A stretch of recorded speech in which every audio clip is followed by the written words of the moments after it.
That's a lot of finances in order to participate in these trips. I was reading an article the other day. The pastor gave 4 reasons for why short-term missions trips. And so I wanted to overview a few of his reasons, some of his reasoning as to why these were valuable. You can write these down if you want to, but these are kind of his top 4 main categories that he was working with. Number 1, he said that short-term missions trips were God's idea.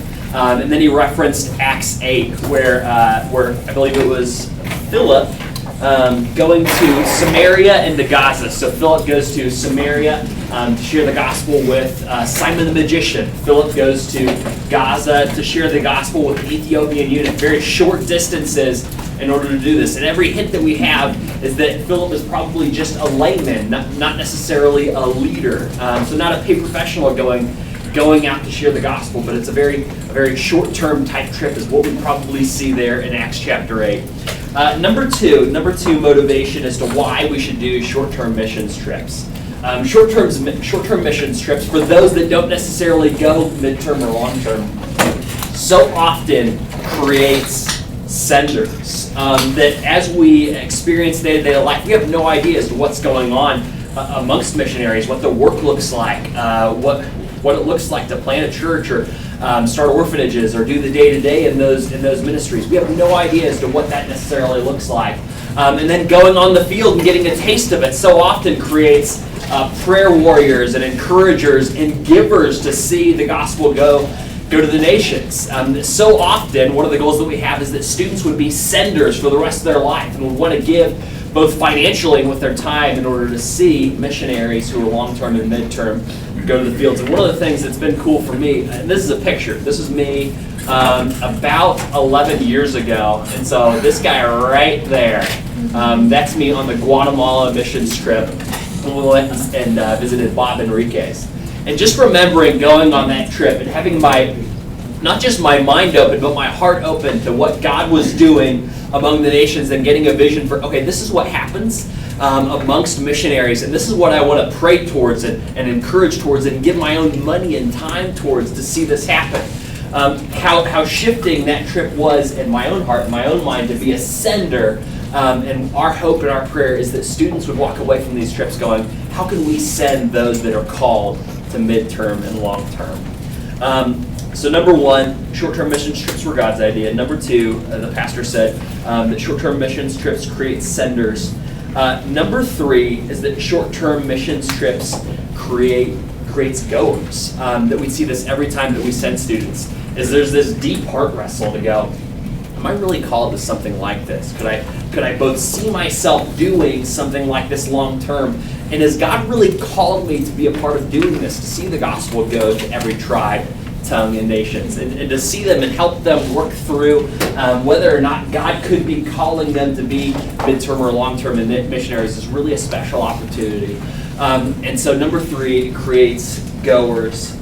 Number 4, this is the last reason as to why I'm particularly excited about it, that the pastor that wrote this article was referencing. He said this: short-term missions cultivates leaders and disciples. Short-term missions cultivates leaders and disciples. One of the things that's really cool about this potential opportunity is forcing students into this arena where they're going to have to share their faith, they're going to have to serve, where they're going to have to work together on a team with others. That so often what's created out of this is that those that step up and grow in their faith tremendously. Yeah, it's kind of unfortunate that it takes often some sort of short-term missions trip to do things like this. But we're going to force students. It's going to be kind of the funnel in which they go through. That we're going to be experiencing so many of these faith opportunities, and so often short-term missions trips cultivates disciples in a really significant way. But they also cultivate leaders in general. And looking back at people that, in my recent memory, those of who have gone on some of our short-term high school trips, I counted about 11 or 12 that had gone on to maybe do about a year or longer of some form of full-time or part-time ministry. That through these trips, so often what we see students go on to do is full-time ministry locally, or maybe it might not be necessarily a missions opportunity, but they step up and do paid ministry within the states. And I counted another 4 that seem to be in process of going, I think that I'm called to full-time missions, or I think that I'm called to full-time ministry, and are in the process of being prepared for full-time missions or full-time ministries. So number 1, short-term missions trips were God's idea. Number 2, short-term missions trips create senders. Number 3, short-term missions trips create goers. And number 4, short-term missions trips creates leaders and cultivates disciples. Those are some of the things that this pastor in writing this article had said, this is why you should be encouraged towards utilizing and embracing and participating in short-term trips. So I'm going to kind of walk through this agenda that you guys have got. And if you have any questions, there's the agenda on there as to what I'm going to truck through. So if you're wondering, is your question on there? I've got them listed out for what I'm going to be going over. Though, if you kind of want to ask something early, or if you want a clarification, please throw up your hand and ask a question. Though we're going to have a little bit of time for a Q&A at the end. So the second part, what will these trips look like? We're going to be doing 2 trips. This is a little differently. Last time we just went to Moldova solely. Well, that connection dissolved, unfortunately, for various circumstances, but we've got these other 2 opportunities that we're going to be sending smaller teams to. And the email that I originally sent to you said that one was going to be spring break and one was going to be the beginning of the summer. That's changed, unfortunately, and I wish I could have provided more clarity originally. But both of these are going to be about the beginning of the summer, though one's going to be shorter and one's going to be longer. And we're going to be going to 2 locations during that same time period. One is going to be with Guatemala. We're going to be working with Claire Boggs, the Eagle's Nest. We recently sent a short-term trip there. And we're going to be working with him again. It's May 26th to June 6th. It might not necessarily be that long. We're kind of overestimating for that trip, but that's kind of the window that we'll potentially do it in, though that trip will most likely be longer. We're going to be doing work projects. We're going to have time with kids. We're going to be doing potentially some community visitation. So we might be doing some evangelism in the city that surrounds the Eagle's Nest. But that's going to be May 27th to June 6th. The second one, we're going to be going to New York City, where we're going to have English classes with internationals. So Urban Nations, they have these classes that they'll offer for Muslims and Buddhists and Hindus and any internationals that don't really know English. And typically, in order to learn English and participate in these classes, they have to pay. But these are actually free, and so lots of times so many people will just show up, and we're going to be English partners with them and talk about the gospel in the context of those classes. So there's going to be English classes with internationals. We'll be doing some street evangelism. We'll potentially have some work projects or maybe even kids clubs. But those trips always kind of, they morph from trip to trip. Each one is a little bit different, and there's always a little bit different, unique of a focus. So yeah, it says maybe on there because there's not total clarity as to the exact projects. But those are some of the things that we'll potentially be focusing on. That's June 3rd to 10th. One of the questions, though, that parents often have is isn't New York City maybe a little safer than Guatemala for just like the logistics, and you're going a lot farther for Guatemala? In my experience, and maybe Sarah can speak to this as well, I would say that Guatemala is probably actually the safer place in comparison to New York City. Because with Guatemala, it's spread out. The travel is a lot more simple. You don't have all these people that are jam-packed per square mile, whereas with New York City, it is constant noise and constant crowds and constant little nooks and crannies for people to get lost in. And so if you're going, man, New York City sounds like the safer trip, I would say both have their risks. Though Guatemala would actually probably be the safer trip, especially with travel. I don't know if you'd add anything to that, Sarah. I haven't actually been to either one of those. I thought you went to New York City. You didn't do New York City? You did New York City. I'm blanking. It's been too long. My mind got fried from that trip. It was crazy. It was Jessica Knowles. Yeah, that's what it was. I'm thinking wrong. Okay. But those are kind of the trips. Any questions about just those specific trips and things that we'll be doing? No questions. Good. Okay. How do we apply There's going to be three main things to apply with, three main things that students have to do. Number one is the application. We have the hard copies out there, so just grab an application. That's actually the same application that we have adults fill out for their trips. The reason for that is that we want to raise the expectation for high school students. You guys are going to be adults here in a few years. Some of you are already 18 years old, I think. But we want to treat you like adults. We want to raise the bar on you. We want to expect big things out of you. And so we're having you do the same application that we do with adults. That's one part of applying.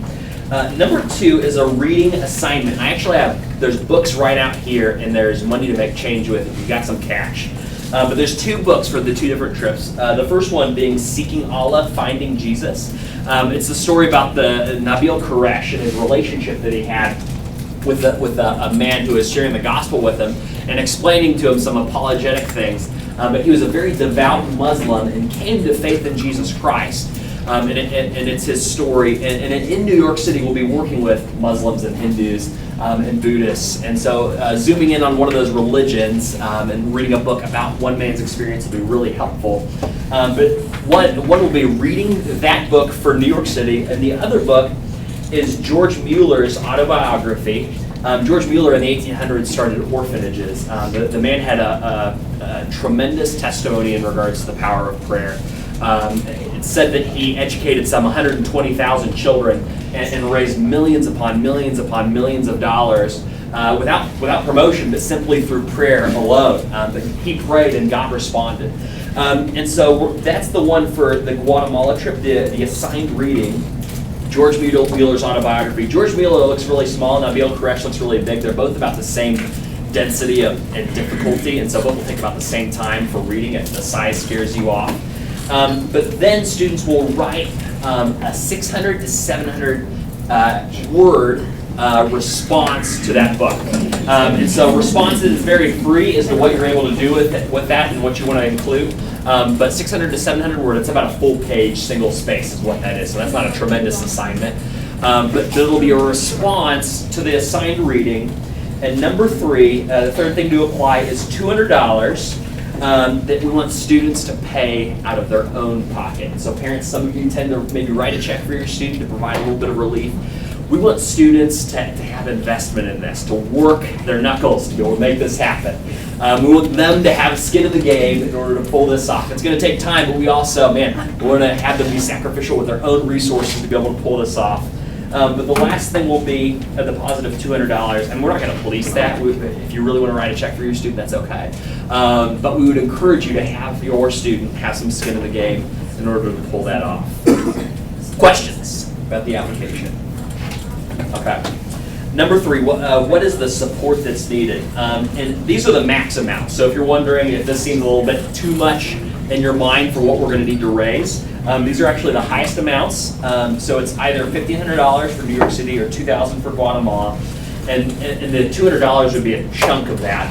And also the missions committee is going to kick in a little bit of that to be able to support that as well. So it won't be the full amount. But that'll be the max amount for what will need to be raised. Though we'll let you know in coming months how much that is going to adjust.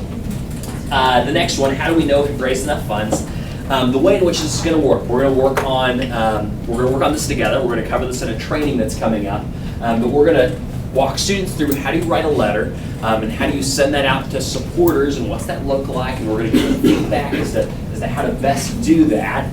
And we're going to send those out, and supporters are going to send finances back. That'll be checks made out to First Free, and then students will track their own finances. They'll write it down, they'll write addresses and names down, and they'll turn that money into the church. And that's going to require a little bit of responsibility, but once again, we want to raise the bar for students and what we're going to expect out of you guys. And so we'll be doing fundraising with letters, and we'll coach you guys through that, but it's going to be personal tracking. Though if you lose track, if you have any questions, the church is able to print out reports if you've maybe lost part of those logistics. But that is an opportunity as well. We want you to we kind of want to provide the warning, which is this.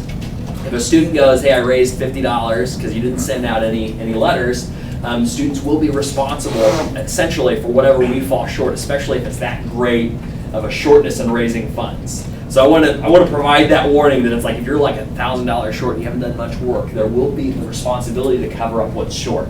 Now that being said, that warning being said, typically what happens is that someone raises too much, someone raises too little, based upon, you might not have family that are believers, or you might not have family that's generous, but typically some raise too much, some raise too little, and then the much kind of covers the balance of the little.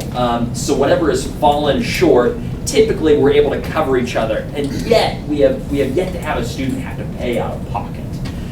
So I've been involved with these trips for the last 10 years in some way, whether that's just knowing about what's going on, or going myself, or leading a trip. We have yet to have a student have to pay out of pocket because those that raise too much cover those that raise too few. But be aware, students, you need to do the work to cover your expenses through fundraising. So we want to provide that warning. Dates, we've gone over this before, but what are the dates? June 3rd to the 10th for New York City. That's a shorter one. That's a pretty firm, we're pretty firm on that date. That one probably won't shove at all a day or two. So if you're needing direct dates, that's specific. For Guatemala, it's May 27th to June 6th, and that one likely will fudge a little bit. So be aware that might be shortened, or we might have to bump that a day forward or backwards. But that one, we'll hope to firm that one up in the next couple of months is the goal. So be aware of that as you're signing up. How many can go? We have about 10 spots per team. These are two smaller teams. So often we've had trips that send about 25 people on a trip, and rarely is a mission organization really able to take care of that many people for one trip. Usually it's way too many people for a single trip. If you want a good trip, you need a smaller team going on these trips. And so we're gonna divide and conquer and send out 2 teams over those dates. So we're gonna have different leaders for both trips. Though the training will all be done together. We'll be united in training and divided with trips.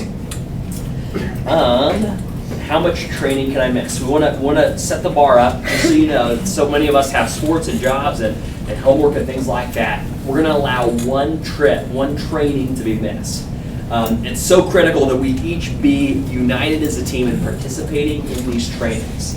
So if you know you got a wedding, you know you got something going on, please look at the dates and plan for that. Otherwise, if there's something that needs to be planned around, if the whole team is going to be unavailable for certain training, we want to maybe even try to reassign a date. You'll notice that one of those training dates is subject to being changed, the final one. We want to go, please, we want to be united. Only miss one training if needed, if really, really required. And the Saturday evangelism training, that's the one where it's like, I gotta go out and do some street evangelism. Oh my goodness. That is required for the trip. We want to be united in this. And so take note on those dates.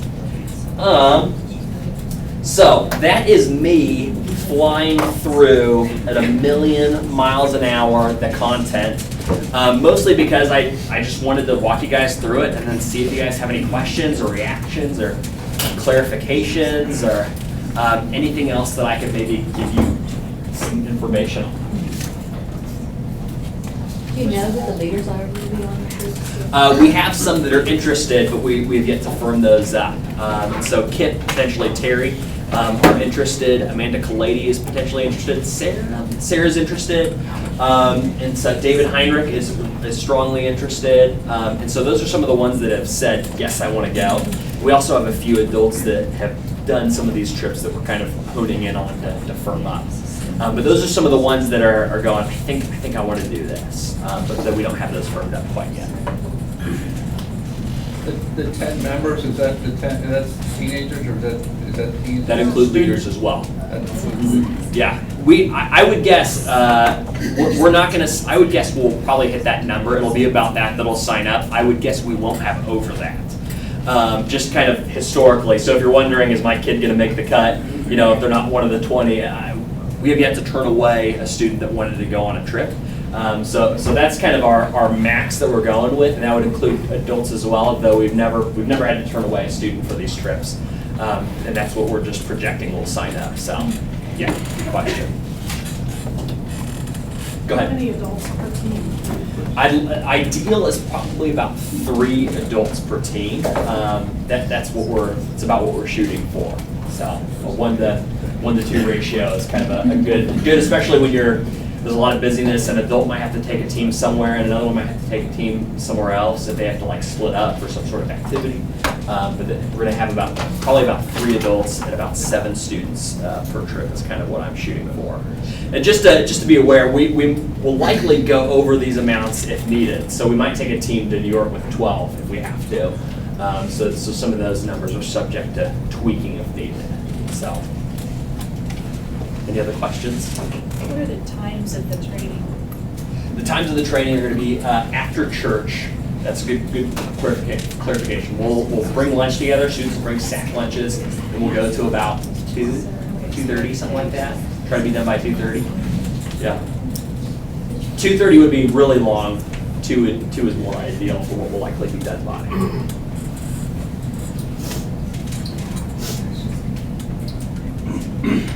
Go ahead. How do you choose the adults, and what's that process? For the trip, so some of these adults are very involved with student ministries and leading, and so that's a big, well, all these adults actually that I've said are involved with student ministries, know the students, they all have good character, love for the Lord, trustworthy, and so the big thing is preference for them, which trip would they potentially want to go on. Then also maybe behind the scenes, if we think one would work better with one and one would work better with the other, we'll place based upon just looking at their own personality, their own gifting, things like that we'll put into account. But each and every one of them has had background checks and are very trustworthy and currently do ministry with us that have at least said that they're interested. So, is that helpful? Go ahead. Jordan, I know you can't be in 2 places at one time. So is there one of these that you know that you're leaning, or you haven't even? I'm probably leaning towards Guatemala. That's my personal preference. Though I've also, I was a co-leader for New York City, so I could potentially go there just based upon availability of adults. Though we're going to be sending some leaders that are experienced and have done New York City. And so there'll be some people that have already been there, already been on the ground, know people. That's going to be, not all of the leaders that will be true of, but that's kind of what we're aiming for, is that we'll have at least 2 experienced people on the street in New York City and working with urban nations as well. So, though, maybe to add up, if we're not confident in the leaders that we have for New York City, for a variety of issues, I'll probably switch trips just to make sure we have the right fit. So we're going to examine and make sure that we feel like the team that's leading charge will be prepared and ready to go. Okay. So, anything else? Sorry I go through so fast through content. I love to go a million miles an hour. It's like drinking from a fire hydrant. Okay. Well, last thing that I'll maybe just add, one of the things that always sticks out in my mind as to why short-term missions trips. I just remember Kurt Romig, it was years ago, I think it was before, it was when he was still in China. He's going, you want to know why? Short-term missions trip. For him personally he had spent a year in Peru as a college student, and then spent 2 to 3 years, I believe, in China. And China is still on his heart. He's still kind of question marking and going, someday is China what he has for me and my wife? That's kind of one of the things that he's wrestling through. He has a heart for every tribe, every tongue, every nation. And I remember him going, it was Guatemala. Guatemala so put the need for the gospel to go to the nations on his heart, because he'd gone on a similar trip that he went, I had to go to Peru as a college student. I had to go to China with my wife to share the gospel and see churches planted. Just remember how shifting and pivotal his own short-term experience in 2003 was for even the role that he does right now with missions in our church. This is going to be a shaping opportunity for your students. They're going to grow. They're going to get clarity. They're going to be excited about missions. We would love to have your student participate. Lastly, I've got the books out there if you're wanting to take one away. For the reading assignment, I've got 9 of both. 9 of the Nabil Quresh book and 9 of George Mueller's autobiography. There's also some cashola out there if you need to make some change. So feel free to use that. Or if you need to, take one and write a check and mark what it is and put it in the offering, or tell me you're going to bring a check by later. If you walk away with the book and bring it back, or even parents, if you want to read a book along with your student, you might want to just see what the Lord's going to form in you and teach in you through reading one of these books. I'd encourage you to do that as well. But that is all that I have. I'd love to be able to pray for us. And then I'll be hanging out up here if you have any questions. And I'm excited to see who the Lord provides. Oh, and for when stuff is due, just take a note on the dates on there. There should be clarity for when everything is due. Is the same when the application is due? Oh, October 16th. That's when they're due. Okay. Let me pray. Dear God, thank you so much for the adults here, just how invested they are in their students, wanting to disciple them and see them walk with you, to see them have heart for the tribes, tongues, and nations that don't yet have the gospel, and that need people to plant churches. God, we pray that from these students, that you would cultivate and raise up senders, you would cultivate and raise up goers, you would cultivate and raise up leaders, you would cultivate and raise up just laymen and women to see the gospel move forward in our city and our world. God, would you maybe just guide students as they're preparing these things, that you would do a work on their hearts as we're going through this training process, that all that we do would be an offering to you in light of the gospel for your glory. And in Jesus' name we pray. Amen. Thanks, guys. See you guys soon. And